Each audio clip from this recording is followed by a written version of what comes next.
All right, what's up everybody? Welcome back to the channel. We're now a month into 2023 and that means it's time for a figure and light novel haul. So this is actually the first haul that I've ever done on the channel. I'm really excited to show y'all the things that I picked up from Rightstuf and AmiAmi this month, and yeah, hopefully you guys will enjoy it. So we'll start off with the Rightstuf haul. This is my first haul from Rightstuf in about 2.5 years since the pandemic started. Basically, I used to read a light novel every single day during the peak of the pandemic, and then I kind of fell off a little bit. I think I got a little tired out with just everything that I was reading. So this is the first one, like proper massive haul that I've had in a couple years now. I've been buying stuff like individually when I go in stores and stuff, but nothing this massive. So the packaging was a little bit messed up this time from Rightstuf. Normally they're really good with packaging, but they didn't even tell me that this had shipped, and I just saw it on my doorstep.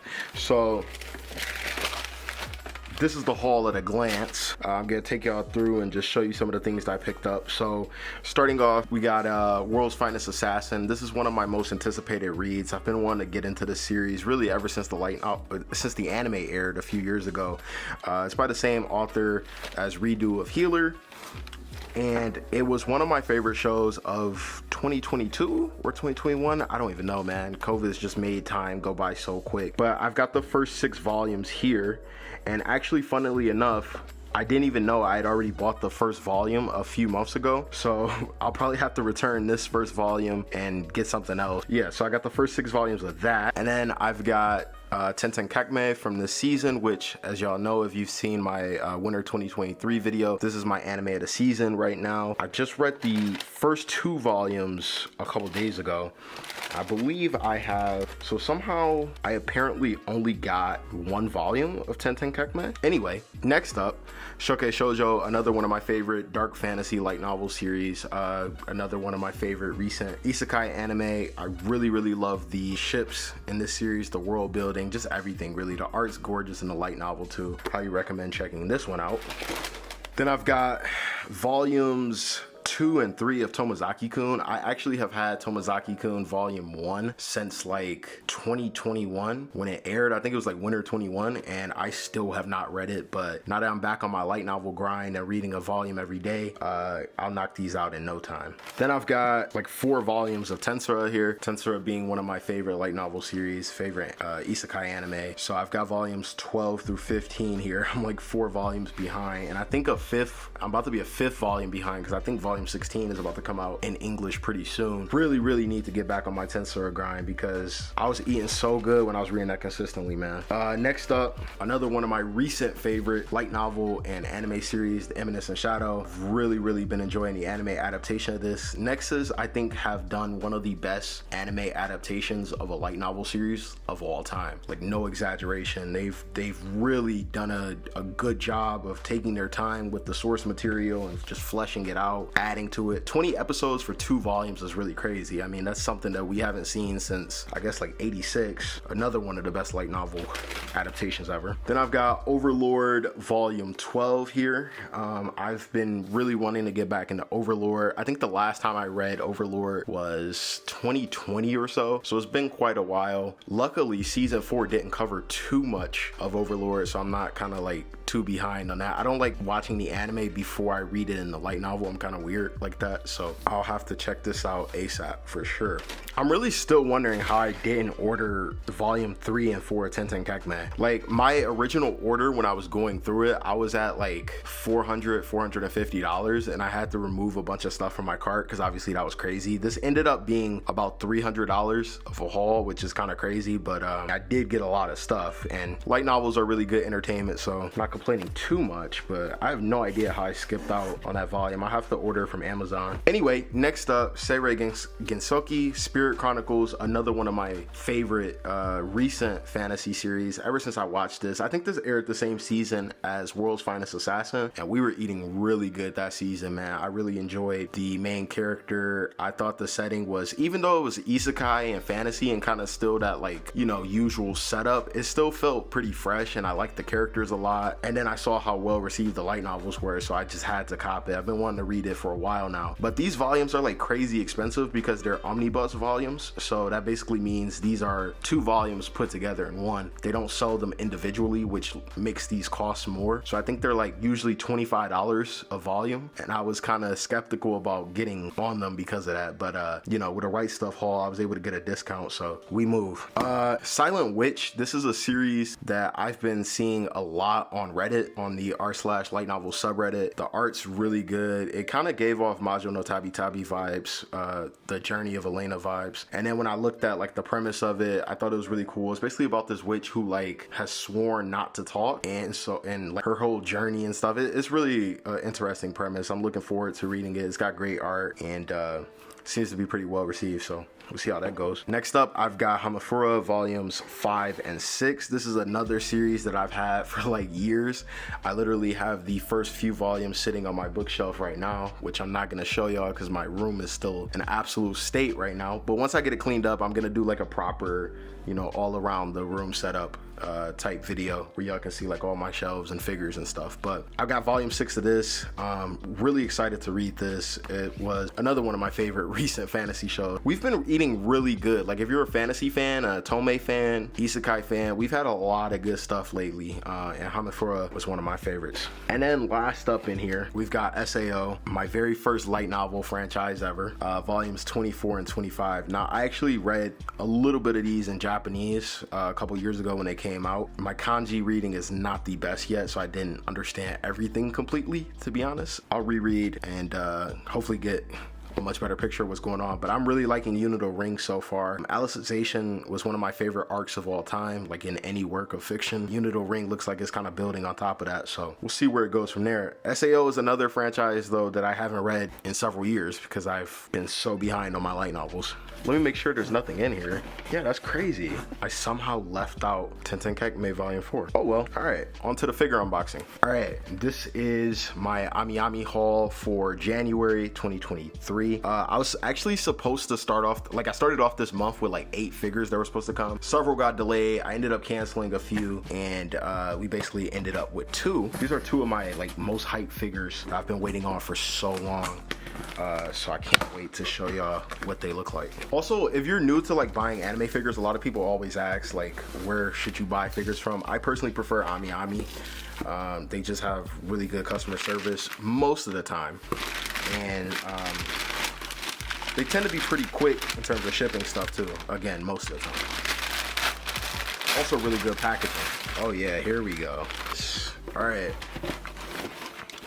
So this has been one of my most anticipated figures for so long now. It's the 86 Lena figure. It was her first scale that was ever announced back in like 2021, like the very beginning of 2021, but it's been delayed so many times. It was originally supposed to come out like in the summer, and then it got pushed back to October around my birthday time, which I was excited for because I thought it was gonna be a birthday gift, and then it ended up getting pushed back to January. But she's finally here, and she looks absolutely gorgeous, man. Wow. I'm gonna take her out the box in a minute and show y'all, but this is actually one of the best like feeling figure boxes that I've seen in a long time. Like it feels very, I don't know how to describe it. It's like a really premium kind of feel to it. Let's open her up. So I usually don't recommend like using a box cutter to open figure boxes, but I don't have anything else in my room right now to open this up with, so that's what I'm going to be using. But if you're like a big stickler in terms of keeping your boxes perfect, you might not want to do that. I actually only recently started opening my figures because we just moved to a new place.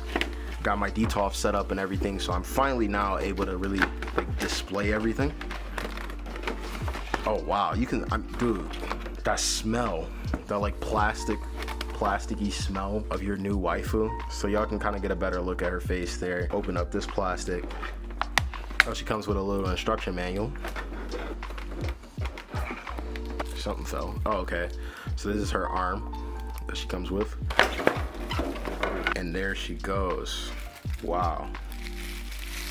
Okay, so I think this is by KDColle, so by the actual publisher. I've had a couple figures from them now, and they've all been pretty good, this being no exception. Really like the designs on her hair. They've got this little like translucent look going on at the bottom too, which I really dig. Some really cool details on her uniform at the bottom. This like gold accent.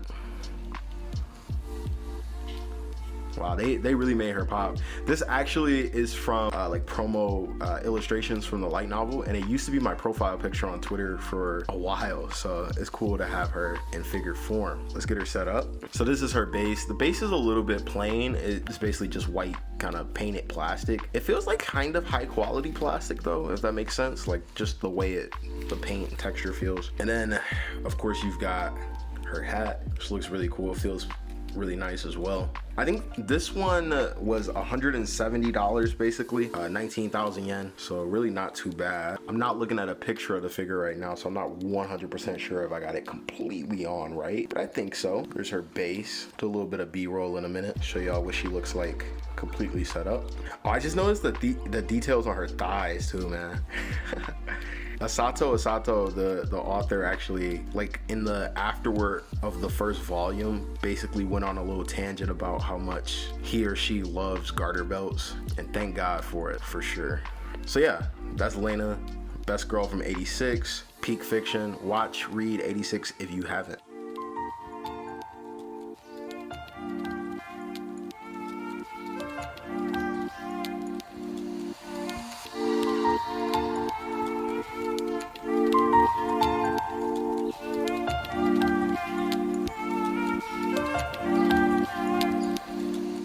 All right, let's get rid of this. And then we've got another figure that I have been waiting a really long time to unbox. Men of culture everywhere rejoice. Yes, you are seeing that right.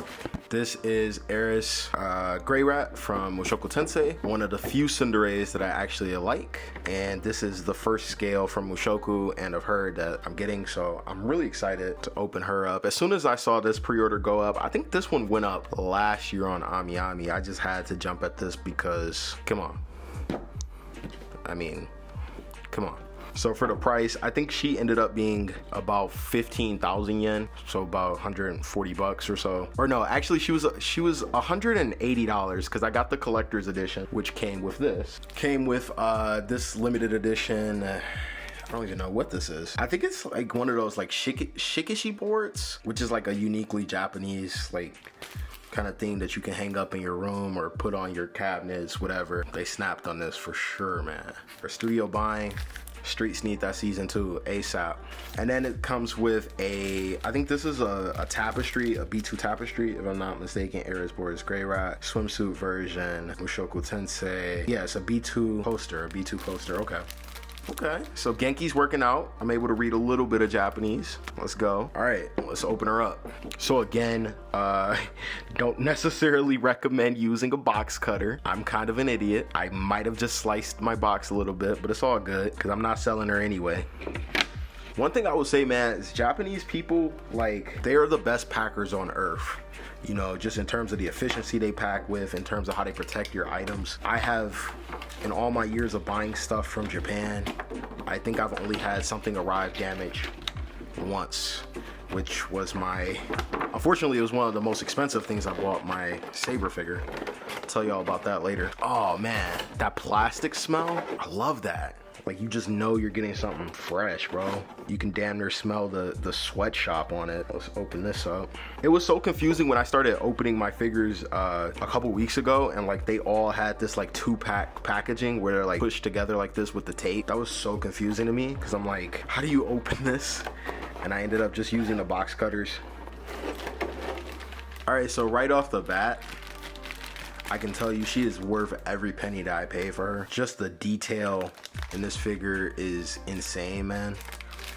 And it's got some girth to it too, like, and some weight. This is not a light figure by any stretch of the imagination. Pull these off her. Also, if somebody could let me know in the comments like why there's always so much plastic on figures, I'd really appreciate that. Is it just like a protective thing, or because sometimes it's quite difficult to get off? Like, she's got plastic right here. I know sometimes like it means that parts of the figure can detach, and that's like kind of their way of telling you that. Anyway, looks like I've got it mainly off. So this is Eris in all her sun glory. Just see the details there, man. A lot of plot going on. Her like hood is like, it feels really sturdy, and you could tell they put a lot of time and effort into it. Just it literally looks like it's blowing in the wind, which is really cool. Some really cool details in the sculpting there. And then at the top with the little ears, that's really cool. Face looks really cute, really true to the anime and true to the poster that comes with her. Yeah, no complaints here at all. I mean, these figures are expensive, but this is definitely worth every penny here. Going at the top of my detail for sure. So now let's try and put her on her base. So this is the base that she comes with. That's a really cool one. It's made to look like the beach and the sand, and it even has like a really cool texture that almost feels like sand. It's got a little like a conch shell or some type of, I don't know what that is, but you know, it has a real aquatic summertime vibe going for it, and looks really cool. So I've been sitting here for like 30 seconds trying to figure out what this does. At first I thought it was a little rod that she holds in her hand, but like when I looked at the picture of the figure, there's no rod. So I don't know if this is something that like supports the figure or is like a backup for something. I have no idea, and I don't think they gave instructions with this particular figure because it's kind of a straightforward setup one. So anyway, if y'all let me know what this goes to, I'd really appreciate it. But yeah, we've got her all set up with her base now, looking really beautiful. She's gonna look amazing in my detofs, man. I have them set up with like the LED strips, so she'll go really well with the red color setup.